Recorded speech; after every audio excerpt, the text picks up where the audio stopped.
হয়, এরা আসলে পরস্পরের মধ্যে একটা কম্পিটিশনের মধ্যে ছিল যে কে কত বেশি আনুগত্য প্রকাশ করতে পারে সরকার প্রধানের কাছে। সরকার প্রধানের কাছে বলবে, দেখেন আমি আপনার জন্য এই কাজগুলি করেছি, আপনার অমুক শত্রুকে গুম করেছি, অমুককে মেরে ফেলেছি। এগুলির মধ্যে একটা কম্পিটিশন ছিল বলে আমার ধারণা। তবে এই কম্পিটিশনে সবচেয়ে উপরে ছিল নিঃসন্দেহে ডিজিএফআই, যে 30 জন আসামি করা হয়েছে, তার মধ্যে সেনাবাহিনীর আছে 24 জন। এই 24 জনের মধ্যে 5 জন অবসরপ্রাপ্ত এবং 14 জন বর্তমানে কর্মরত আছেন, মানে এখনও তারা সেনাবাহিনীতে আছেন। এরকম সংখ্যা 14 জন, এবং তারা হাই অফিসিয়াল। তো ইনারাই তো করেছেন এই কাজগুলো, ইনারাই তো গোপন করার চেষ্টা করেছেন। তার মানে কি তাদের সংশ্লিষ্টতা আছে? তাহলে তারা কেন করবে? তারা কাকে বাঁচাতে চায়? নিজেকে বাঁচাতে চায়।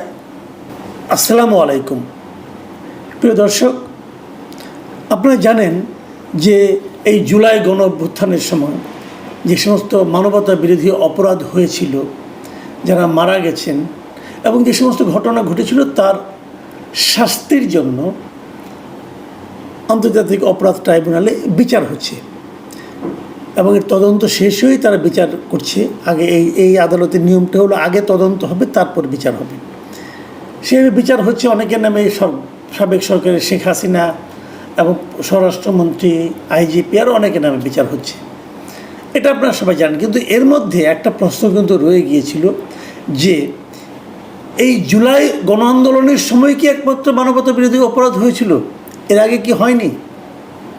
এর আগে আরও অনেক বড় বড় অপরাধ হয়েছিল। আপনারা জানেন যে গুম নিয়ে একটা আন্দোলন ছিল, যে কত লোককে যে গুম করা হয়েছিল। সেই সময় গুমের বিরুদ্ধে জনমত গড়ে উঠেছিল এবং গুম নিয়ে আন্তর্জাতিক মহলে পর্যন্ত এটা নিয়ে নানা রকম কথাবার্তা হয়েছিল। তো যাদের গুম হয়ে, যেমন ইলিয়াস আলী গুম হয়েছিল, চৌধুরী আলম নামে এক ভদ্রলোক, ওনাকে দিয়ে শুরু যদ্দূর আমার মনে হয়, আমি যতটুকু মনে করতে পারি, যে আপনার রমনার যিনি কমিশনার ছিলেন, বিএনপি রাজনীতি করতেন, চৌধুরী আলম, উনি বোধহয় প্রথম গুম হয়েছিলেন। তারপরে এই ধারা তো চলতেই থাকলো। তো এই যে গুমের ঘটনাগুলি ঘটেছিল, তার কি কোনো বিচার হবে না? এই প্রশ্নটা কিন্তু ছিল, এবং এই প্রশ্নেরও এখন আমরা একটা সমাধানের দিকে যাচ্ছি।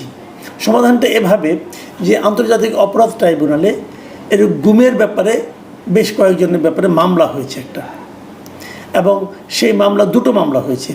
একটা হলো র্যাবের যে task force intelligence interrogation sell যেটা ছিল, যেটাকে আমরা টিএফআই সেল বলি, এবং পাশাপাশি জয়েন্ট ইন্টারোগেশনাল সেল ছিল একটা, জেআইসি বলি আমরা। এই দুটো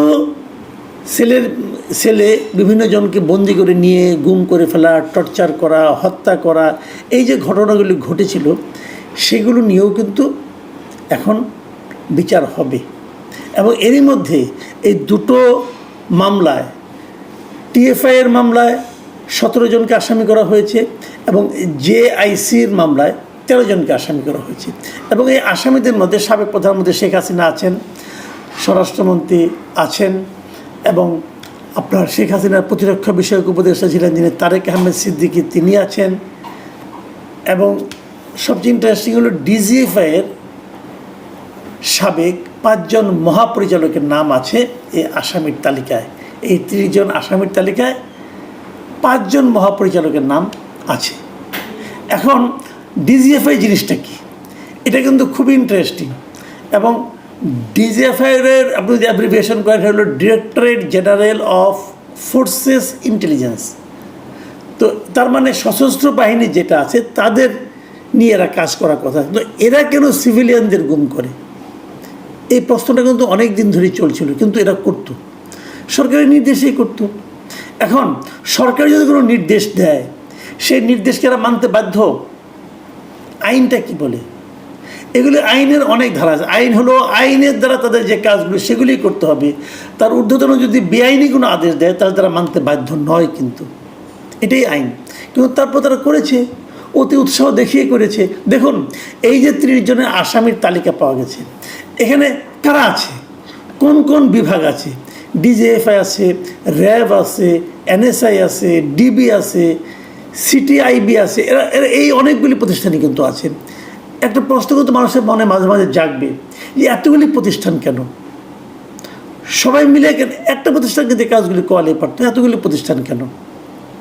আমার যেটা মনে হয়, এরা আসলে পরস্পরের মধ্যে একটা কম্পিটিশনের মধ্যে ছিল যে কে কত বেশি আনুগত্য প্রকাশ করতে পারে সরকার প্রধানের কাছে। সরকার প্রধানের কাছে বলবে, দেখেন আমি আপনার জন্য এই কাজগুলি করেছি, আপনার অমুক শত্রুকে গুম করেছি, অমুককে মেরে ফেলেছি। এগুলির মধ্যে একটা কম্পিটিশন ছিল বলে আমার ধারণা। তবে এই কম্পিটিশনে সবচেয়ে উপরে ছিল নিঃসন্দেহে ডিজিএফআই। কারণ ডিজিএফের একটা সুবিধা ছিল, তারা যেহেতু আর্মির একটা অংশ, সেনাবাহিনীর একটা অংশ, তাদের নিয়ে সাধারণ মানুষের ভয় ছিল, কিন্তু তারা সরাসরি প্রশ্নটা করার সাহস পেত না। এবং আমরা যে বহুল আলোচিত, আমরা বিভিন্ন সময় দেখেছি যে আয়না ঘর নিয়ে যেগুলি বলা হতো, সেই সেলগুলি যে আসলে ডিজিএফআইয়েরই, এটা কিন্তু গুম কমিশন যখন নাকি তারা তদন্ত করেন, তারা কিন্তু এগুলো অনেকগুলো পেয়েছেন। এবং গুম কমিশনের যে তদন্তগুলো হয়েছে, এটার ব্যাপারে অনেকগুলো এর মধ্যে আপনার ডকুমেন্টারি হয়েছে, এবং সেগুলো আমারও দেখার ভাগ্য হয়েছে, আর দুর্ভাগ্যই বলবো আমি। কারণ সেগুলোতে আমরা দেখেছি যে কীভাবে তারা এই কাজগুলো করতো। যারা ওখান থেকে বেরিয়ে আসতে পেরেছিলেন, গোলাম আজম সাহেবের ছেলে ব্রিগেডিয়ার আজমি, অথবা মীর কাশেম আলী সাহেবের ছেলে, ব্যারিস্টার ভদ্রলোকের নামটাই মনে নেই এই মুহূর্তে, মীর কাশেম আলীর ছেলে, উনিও বেরিয়ে আসছিলেন। তো এরা এসে তো বর্ণনা করেছেন যে কীভাবে তাদের উপর টর্চার করা হতো। এবং সেই টর্চারগুলো শুনলে পৃথিবীর কেউ বিশ্বাস করবে না যে এইভাবেও একটা মানুষকে টর্চার করা যায়। এবং যখন গুম কমিশন এখানে গেল, যাওয়ার পর তারা কিন্তু আইডেন্টিফাই করতে পেরেছিলেন। কারণ ওনারা যারা ওখানে ছিলেন, তারা বলতে, তাদের চোখ বাঁধা ছিল, কিন্তু তারা বলতে পারতেন যে ডান দিকে এতগুলি সিঁড়ি পার হয়ে উপরের দিকে উঠলাম, উঠে আবার নামলাম, কীভাবে ডিটেল ওর সঙ্গে তারা মিলিয়ে কিন্তু গুম কমিশন এগুলি দেখেছে। এবং তারা আরেকটা জিনিস দেখেছে যে তারা যাতে নাকি তাদেরকে মানে ধরা না যায় যে কোথায় টর্চারটা করেছে, এই জন্য ওই ঘরগুলোর ডিজাইন তারা চেঞ্জ করে ফেলেছে। যেখানে একটা দরজা ছিল সেখানে তারা দেয়াল তুলে দিয়েছিল। হয়তো ওই ভদ্রলোক বললেন যে আমার পায়ের নিচে এমন একটা ঘরে নিয়ে গেল যে সিঁড়ি দিয়ে আমি গেলাম, সেই সিঁড়িটা টাইলস করা ছিল, তারা টাইলসগুলো উঠিয়ে ফেলেছিল যাতে নাকি ওর সঙ্গে মিলানো না যায়। এত কাজ কখন করেছিল? 5ই আগস্টের পরে করেছিল। 5ই আগস্টের পরে তারা কেন করলো? কারণ তারাও লুকাতে চেয়েছিল। দেখুন, ভেরি ইন্টারেস্টিং, কিন্তু 5ই আগস্ট শেখ হাসিনা চলে গেছেন, তারপরেও কিন্তু ওনার এই অনুগত লোকগুলি সেনাবাহিনীতে ছিলেন এবং তারা লুকানোর চেষ্টা করেছেন যাতে ধরা না পড়া যায়। এটাও তো একটা অপরাধ। এবং সেটাই কিন্তু এখন হচ্ছে যে 30 জনের আসামি করা হয়েছে, তার মধ্যে সেনাবাহিনীর আছে 24 জন। এই 24 জনের মধ্যে 5 জন অবসরপ্রাপ্ত এবং 14 জন বর্তমানে কর্মরত আছেন, মানে এখনও তারা সেনাবাহিনীতে আছেন। এরকম সংখ্যা 14 জন, এবং তারা হাই অফিসিয়াল। তো ইনারাই তো করেছেন এই কাজগুলো, ইনারাই তো গোপন করার চেষ্টা করেছেন। তার মানে কি তাদের সংশ্লিষ্টতা আছে? তাহলে তারা কেন করবে? তারা কাকে বাঁচাতে চায়? নিজেকে বাঁচাতে চায়। এখন প্রশ্ন হচ্ছে এদের বিচার কীভাবে হবে, এটা নিয়ে একটা বিতর্ক তৈরি হয়েছে।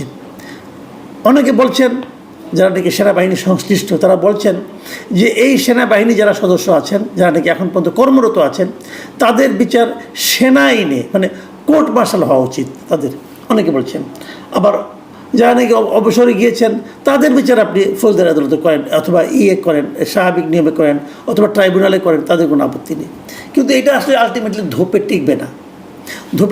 এই কারণে আইনে বলা হয়েছে, যেটা মানে ট্রাইব্যুনালের যে আইনটা কিন্তু বড় কঠিন আইন। আপনারা আইনটা শুনলেই বুঝবেন। আইনটা এমনভাবে বলা হয়েছে যে যদি কারো নামে মামলা হয়, যার অভিযোগ কিন্তু উত্থাপিত হয়, একটা কথা মাথায় রাখবেন, নর্মাল আদালতের অভিযোগ আর এই আদালতের অভিযোগ কিন্তু ভিন্ন। নর্মাল আদালতে আগে অভিযোগ হয়, তারপরে তারা এটা নিয়ে তদন্ত করে। এখানে আগে তদন্ত হয়, তারপর অভিযোগটা উত্থাপিত হয়। এই আইনে বলা হয়েছে যে অভিযোগ যাদের মধ্যে উত্থাপিত হবে, তাদের তাৎক্ষণিকভাবে তাদের চাকরি চলে যাবে, তারা চাকরি করতে পারবে না। যখন তাদের চাকরি চলে গেল, তখন তো তারা সেনাবাহিনী সদস্য থাকলেন না। তাহলে তাদেরকে এই আইনে বিচার করতে সমস্যা কোথায়? এই আদালতে বিচার করতে সমস্যা কোথায়? তারও চেয়ে বড় কথা, আইনটাকে এমনভাবে করা হয়েছে যে এই ট্রাইব্যুনালের যে আইনটা, এটা সমস্ত দিক দিয়ে সংবিধান দ্বারা প্রোটেক্টেড, এবং এটা হলো বাংলাদেশের সর্বোচ্চ আইন।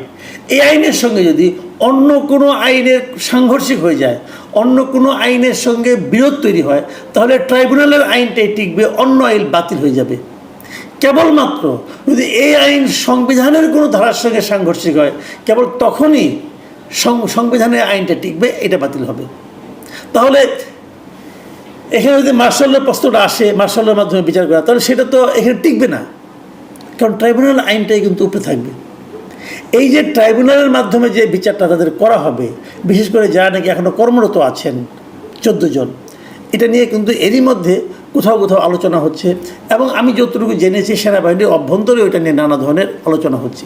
কিন্তু একটা কথা মাথায় রাখতে হবে, ভাই আপনারা তো মানে যাদের কথা বলা হচ্ছে, যাদের বিরুদ্ধে অভিযোগটা আসছে, সুনির্দিষ্ট তথ্যের ভিত্তিতেই তো আসছে। তারা তো অপরাধ করেছেন, তারা তো সাধারণ মানুষকে নিয়ে টর্চার করেছেন, তো এর বিচার হবে না? একটা বাহিনী করেছে বলে তার বিচার মানে তারা কি ইন্ডেমিটি পাবে? তারা কি বিচারের ঊর্ধ্বে থাকবে? কেউ তো বিচারের ঊর্ধ্বে থাকবে না। সবাইকে আপনি যদি বিচারটা না করতে পারেন, আগামী দিন আবার হবে। মাথায় রাখবেন, আমি একটা কথা বলি এখন, এটা আমার মনে হয় জানা দরকার। আমার কাছে সুনির্দিষ্ট তথ্য এই ব্যাপারে আছে, আমি যতটুকু শুনেছি আর কি। 5ই আগস্টের পরেও কিন্তু এরা অনেক সাধারণ মানুষকে উঠিয়ে নিয়ে গেছে। 5ই আগস্টের পরেও এরকম একজন লোকের সঙ্গে, একজন বড় ব্যবসায়ীর সঙ্গে আমার নিজের আলাপও হয়েছে। ওনাকে নিয়ে বেশ কয়েক সপ্তাহ তাকে আটকে রাখা হয়েছিল। তারপর তাকে ওই যে গৌরহ হত্যা মামলা, ওই হত্যা মামলা তাকে তারপরে পুলিশের কাছে সোপর্দ করা হয়েছিল। এরকম ঘটনা কিন্তু পরেও হয়েছে। এইটা করার তারা সাহস পেল কোথায়? ওই জায়গায় পেল যে যা কিছু হোক আমাদের তো বিচার হবে না। এই যে বিচার না হওয়ার যে একটা ভরসা, এই ভরসাটা কিন্তু আরেকটা অপরাধ করতে তাদেরকে উৎসাহিত করে। কাজে আমি মনে করি সব বিচার ট্রাইব্যুনালই হওয়া উচিত। বিচার তো বিচারই, ট্রাইব্যুনালে কি একজনকে ধরে ধরে ফাঁসি দেবেন কি? বিচার হবে, ট্রাইব্যুনালে বিচারক আছেন, ওনারা দেখবেন, শুনবেন, তারপরে সিদ্ধান্ত দিবেন, কোনো সমস্যা তো নাই।